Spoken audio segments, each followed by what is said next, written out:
السلام علیکم ورحمۃ اللہ۔ آج میں آپ کے سامنے حضرت موسیٰ علیہ السلام اور قارون کا مکمل واقعہ قرآن و حدیث کی روشنی میں پیش کروں گی۔ قارون حضرت موسیٰ علیہ السلام کا چچا زاد بھائی یا خالہ زاد بھائی تھا۔ یہ بہت خوبصورت تھا، اس کی خوبصورتی کی وجہ سے لوگ اسے منور کہتے تھے، اور یہ ان 70 لوگوں میں سے ہے جسے موسیٰ علیہ السلام نے مناجات باری تعالیٰ کے لیے چنا تھا۔ اس نے خدا کا کلام بھی سنا تھا اور توریت کے جاننے میں حضرت موسیٰ علیہ السلام اور حضرت ہارون علیہ السلام کے بعد تیسرے درجے میں تھا، اور فرعون کے یہاں ملازم اور پیشہ کار تھا۔ یہی دیگر ملازمین کی مزدوری اور تنخواہیں دیا کرتا تھا۔ یہ ان لوگوں کی مزدوریوں اور تنخواہوں میں سے روپیہ پیسہ لے کر علیحدہ جمع کرتا تھا، جس سے بہت سا سرمایہ جمع کر لیا۔ اس سرمایہ کو تجارت اور زراعت وغیرہ میں لگا دیا، جس سے دن بدن ترقی ہوتی گئی۔ اس کے قول انما اوتیت علی علم عندہ، یہ تفسیر میں لکھا ہے کہ اتنا بڑا سرمایہ اور خزانہ مجھے اس لیے ملا ہے کہ میں بہت بڑا تاجر اور کاشتکار ہوں، اور بعضوں نے کہا کہ میں بہت بڑا کیمہ گر ہوں۔ بہرحال چند دنوں میں رشوت اور لوٹ کھسوٹ اور کچھ تجارت سے اپنے زمانے میں بہت بڑا سرمایہ دار ہو گیا۔ چونکہ بہت مالدار تھا اس لیے بھول گیا تھا اور خدا کو بھول بیٹھا تھا۔ قوم میں عام طور پر جس لباس کا دستور تھا اس سے ایک بالشت نیچا لباس پہنتا تھا، جس سے اس کا غرور اور اس کی دولت ظاہر ہوتی تھی۔ اس کے پاس اس قدر مال تھا کہ اس کے خزانے کی کنجیاں اٹھانے پر قوی مردوں کی ایک جماعت مقرر تھی۔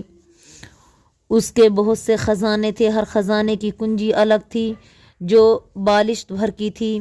جب یہ کنجیاں اس کی سواریوں کے ساتھ کھچروں پر لادی جاتی تو 60 کھچرے مقرر کیے گئے تھے۔ یہ دشمن خدا بھی منافق ہو گیا، حضرت موسیٰ علیہ السلام پر ایمان لا چکا تھا۔ فرعون کے غرق ہونے کے بعد یہ حضرت موسیٰ علیہ السلام کے ساتھ رہتا سہتا تھا۔ چونکہ فرعون کے زمانے میں لوگوں پر سردار تھا، اب اس کی سرداری نہیں رہی۔ مالداری کی وجہ سے اسے بڑا گھمنڈ اور غرور ہو گیا تھا۔ اسے ہمیشہ اس بات کی فکر دامنگیر رہتی تھی کہ میں کسی بڑے عہدے پر آ جاؤں، لیکن خدا کی طرف سے عہدہ اسے نہ مل سکا۔ اللہ تعالیٰ نے آزمائش کے طور پر حضرت موسیٰ علیہ السلام کے پاس وحی بھیجی کہ وہ ہر ایک بنی اسرائیل کو خدائی حکم سنا دے کہ ہر شخص اپنی چادروں کے چاروں کونوں میں سبز تاگا لگائیں، تاکہ سبز رنگ یعنی آسمانی رنگ دیکھ کر خدا کی یاد کرتے رہیں۔ موسیٰ علیہ السلام نے عرض کیا، ہم ساری چادریں سبز بنائیں، یعنی پورا کپڑا ہی سبز ہو جائے۔ چادروں کے کونوں میں سبز تاگا لگا لینا معمولی کام ہے، اور جو کام معمولی ہے تو ہم بڑے کام کو کر سکتے ہیں۔ اللہ تعالیٰ نے فرمایا، نہیں، جس نے چھوٹا اور معمولی کام نہیں کیا بھلا وہ بڑا کام کیسے کر سکتا ہے؟ میرے چھوٹے اور بڑے کام میں سب برابر ہیں، کوئی فرق نہیں ہے۔ اگر معمولی کام کا حکم دیا جائے تو اسے بجا لاؤ، اسی میں ہماری خوشنودی ہے اور آزمائش ہے۔ حضرت موسیٰ علیہ السلام نے مسلمان یعنی قوم بنی اسرائیل کو حکم دیا کہ اپنی چادروں کے کونوں میں سبز تاگا لگائیں۔ چنانچہ ہر ایک نے ایسا ہی کیا، مگر قارون نے اس طرح کرنے سے انکار کر دیا اور کہا یہ غلامی کی نشانی ہے، یہ قارون کی پہلی نافرمانی ہے، اور یہیں سے اس کا نفاق ظاہر ہو گیا۔ جب اللہ تعالیٰ نے موسیٰ علیہ السلام کو بنی اسرائیل کے ساتھ دریا سے نجات دی تو موسیٰ علیہ السلام کو حکم دیا کہ اپنے بھائی ہارون کو امیر اور سردار بنائیں، اور لوگوں کو کہہ دو کہ صرف ہارون کی تابع داری کریں اور اپنی اپنی قربانیاں اور نیازیں انہی کے سامنے لا کر رکھ دیں۔ چنانچہ وہ ایسا ہی کرنے لگے۔ اس زمانے کا دستور تھا کہ مقبول قربانی کو آسمان سے آگ آ کر جلا کر لے جاتی تھی، تو اسی دستور کے مطابق بنی اسرائیل کی قربانیوں کو جو ہارون کے سامنے رکھی ہوئی تھی جلا دیتی اور ان کو اٹھا کر لے جاتی۔ قارون کو اس پر بڑا صدمہ ہوا۔ اس نے کہا، ہارون تو سردار اور امیر بن گئے اور موسیٰ نبی بن گئے اور مجھے کوئی عہدہ نہ ملا، حالانکہ میں علم اور مال میں سب سے بڑا ہوں، مگر میں خالی رہا تو مجھ سے صبر نہ ہو سکے گا۔ مجھے بھی کوئی عہدہ چاہیے۔ اس پر موسیٰ علیہ السلام نے فرمایا یہ میرے بس میں نہیں ہے اور نہ میرے ہاتھ میں ہے، خدا جس کو چاہتا ہے رسول بناتا ہے اور جس کو چاہتا ہے امیر بناتا ہے۔ قارون نے کہا جب تک آپ کوئی نشانی یا معجزہ نہیں دکھلائیں گے میں اسے ماننے کے لیے تیار نہیں ہوں، بلکہ یہی کہوں گا کہ تم نے خود اپنے بھائی ہارون کو امیر بنایا ہے اور خواہ خدا کا ذمہ لگا دیا ہے۔ اس پر موسیٰ علیہ السلام نے سب سرداروں کو جمع کر کے فرمایا سب اپنی اپنی لاٹھیاں لے آؤ اور سب کو ایک گٹھا میں باندھ کر میری عبادت خانے میں رکھ دو اور رات بھر اس کی نگرانی اور حفاظت کی۔ صبح کو ان لاٹھیوں کو دیکھا تو حضرت ہارون کی لاٹھی ایک بادام کا درخت بن گئی، اس کے پتے ہرے اور سبز تھے۔ موسیٰ علیہ السلام نے قارون سے فرمایا دیکھو خدا کی بہت بڑی قدرت ہے جس نے سوکھی لاٹھی کو زندہ کیا، یہ بھی ایک بڑا معجزہ ہے جس کو تم نے سوال کیا تھا۔ قارون نے یہ دیکھ کر اور سن کر کہا یہ تمہارا چلتا ہوا جادو ہے کہ جادو کے زور سے لاٹھی کو سبز درخت بنا دیا۔ حضرت موسیٰ علیہ السلام اپنی قرابت داری کی وجہ سے اس کے ساتھ ہمیشہ حسن سلوک اور صلہ رحمی اور محبت و شفقت سے پیش آتے تھے، مگر قارون آپ سے عداوت اور مخالفت کرتا رہا اور تکلیفیں دیتا رہا۔ آپ نے ایک بہت بڑی عالی شان محل تیار کروایا جس کے دروازے اور دیوار سونے کی بنائی، یعنی اس قارون نے ایک محل تیار کروایا تھا۔ بنی اسرائیل کو اس میں مدعو کر کے اس محل میں جمع کراتا اور ہنسی اور مذاق کی باتیں کرتا جس میں موسیٰ علیہ السلام کے خلاف باتیں ہوتی۔ اللہ تعالیٰ نے حضرت موسیٰ علیہ السلام کو حکم نازل فرمایا کہ وہ لوگوں سے کہے کہ اپنی مالوں کی زکوٰۃ اللہ کے راستے میں خرچ کریں۔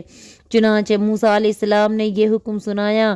یہ سن کر قارون موسیٰ علیہ السلام کے پاس آیا اور نصاب زکوٰۃ کے تعین کی بات چیت کی تو موسیٰ علیہ السلام نے فرمایا ہر 1000 درہم پر 1 درہم اور ہر 1000 دینار پر 1 دینار، اس طرح وہ ہر چیز جس کی تعداد 1000 کو پہنچ جائے اس میں سے ایک چیز زکوٰۃ دینی ہوگی۔ قارون نے جب گھر آ کر حساب لگایا تو بہت سارا مال اسے دینا پڑ رہا تھا۔ یہ دیکھ کر اس کی نیت بدل گئی اور زکوٰۃ دینے سے رک گیا اور تمام اسرائیلیوں کو جمع کر کے کہا اب موسیٰ تمہارا مال لینا چاہتا ہے۔ اسرائیلی بولے تو ہمارا امیر ہے اور ہم تیرے تابع دار ہیں۔ قارون نے کہا فلاں بدکار عورت کو بلاؤ اور وہ موسیٰ کو تہمت لگائے اور اس کو کچھ دے دینا۔ جب وہ عورت آئی تو کمبخت بولا کہ میں تجھ کو 1000 دینار دوں گا پر شرط یہ ہے کہ تو بھری محفل میں موسیٰ کو تہمت لگا دے اور کہے کہ موسیٰ نے تیرے ساتھ زنا کیا ہے۔ اس عورت نے اقرار کیا۔ دوسرے دن قارون نے لوگوں کو ایک بڑے میدان میں جمع کیا اور موسیٰ علیہ السلام کے پاس آ کر کہا کہ موسیٰ فلاں مقام پر جمع ہو جاؤ، آپ کا انتظار وہاں لوگ کر رہے ہیں، چلیے آپ وہاں پہ جا کے اللہ کا پیغام لوگوں کو پہنچائیے۔ حضرت موسیٰ علیہ السلام آئے اور واز شروع کی۔ آپ نے فرمایا جو چوری کرے گا اس کا ہاتھ پہنچے تک کاٹا جائے گا، جو کسی پر تہمت لگائے گا اسے درے لگائے جائیں گے، جو کوارا زنا کرے گا اسے 100 کوڑے مارے جائیں گے اور جو شادی شدہ زنا کرے گا اسے سنسار کیا جائے۔ کمبخت قارون بولا اے موسیٰ اگر تو بھی زنا کرے تو تجھ پر بھی حد قائم ہوگی۔ آپ نے فرمایا ہاں اگر میں بھی زنا کروں تو مجھ پر بھی حد قائم ہوگی۔ اور وہ بولا اسرائیلی کہتے ہیں کہ تو نے فلاں عورت سے زنا کیا۔ آپ نے فرمایا اس عورت کو بلاؤ، اگر وہ عورت یہ کہہ دے کہ میں نے اس سے زنا کیا ہے تو مجھ پر حد قائم کی جائے۔ جب وہ عورت آئی تو موسیٰ علیہ السلام نے فرمایا میں تجھ کو اللہ کی قسم دیتا ہوں جس نے توریت نازل فرمائی اور اسرائیلیوں کو دریا سے نجات دی، سچ کہنا کیا میں نے تجھ سے زنا کیا ہے؟ اس نے سوچا پیغمبر خدا کو صدمہ پہنچانے سے بہتر یہ ہے کہ میں توبہ کر لوں، اور وہ بولی کہ یہ جھوٹے ہیں اور آپ اس سے بری ہیں۔ قارون نے مجھ کو آپ پر تہمت لگانے پہ رشوت دینے کو کہا تھا۔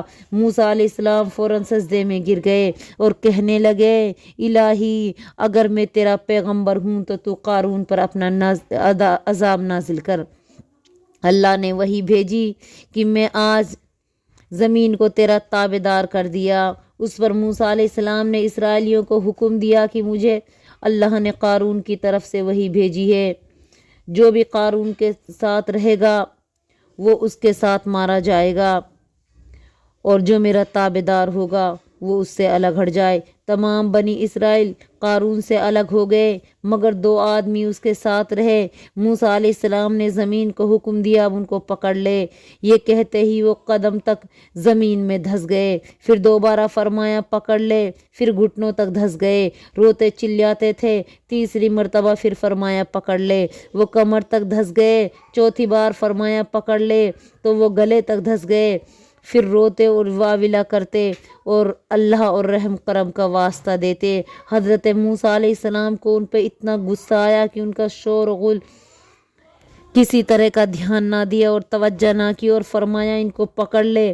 جب زمین نے ان کے سردار کو چھپا لیا اس کے بعد جبریل آئے اور اللہ کا پیغام سنایا کہ اے موسیٰ تیرے دل میں کتنا سختی ہے۔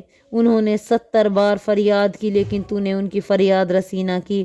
اگر مجھ کو ایک بار بھی پکارتے تو میں ان کی مدد ضرور کرتا۔ سچ ہے جو اللہ کو چھوڑ کر بندوں کو پکارتا ہے وہ اسی طرح انجام کو پہنچتا ہے۔ اللہ پاک تو بڑا مہربان اور بندوں کے اوپر رحم کرنے والا ہے۔ بعض روایتوں میں ہے اللہ تعالیٰ نے فرمایا اے موسیٰ تیرے بعد ہم زمین کو کسی کا فرمانبردار نہ بنائیں گے، شاید تیری طرح وہ بھی دھسا دے۔ قارون قیامت تک کے لیے زمین میں ٹکریں کھاتا چلا جائے گا اور وہ روزانہ ایک آدمی کے برابر دھستا رہے گا۔ صبح کے وقت اسرائیلی کہنے لگے کہ موسیٰ قارون کے خزانے اور حویلی کا وارث کون ہوگا؟ یہ سن کر موسیٰ علیہ السلام نے اللہ سے دعا کی تو اللہ تعالیٰ نے اس کا گھر اور اس کا خزانہ سب کچھ اس کے پیچھے دھسا دیا اور پھر اس کو بھی ملا دیا۔ قرآن مجید کی سورۃ القصص میں یہ پورا واقعہ بیان ہوا ہے۔ ان قارون کان من قوم موسیٰ فبغى علیہم۔ تو اس واقعے سے ہمیں عبرت لینی چاہیے اور اللہ تعالیٰ کا ڈر اور خوف ہمارے دل میں ہونا چاہیے کہ اللہ کا عذاب کبھی بھی اور کسی بھی وقت آ سکتا ہے۔ ہم اس زمین پر گھمنڈ، غرور، بے حیائی، برائی، تہمت اور برائیوں سے بچتے رہیں، انشاءاللہ تعالیٰ ہم کامیاب رہیں گے۔ جو مال اللہ پاک نے دیا ہے اس پر اللہ تعالیٰ کی شکر گزاری کرتے رہیں، گھمنڈ سے دور رہیں، انشاءاللہ تعالیٰ دنیا آخرت دونوں جگہ میں کامیابی ملے گی۔ آمین۔ السلام علیکم ورحمۃ اللہ۔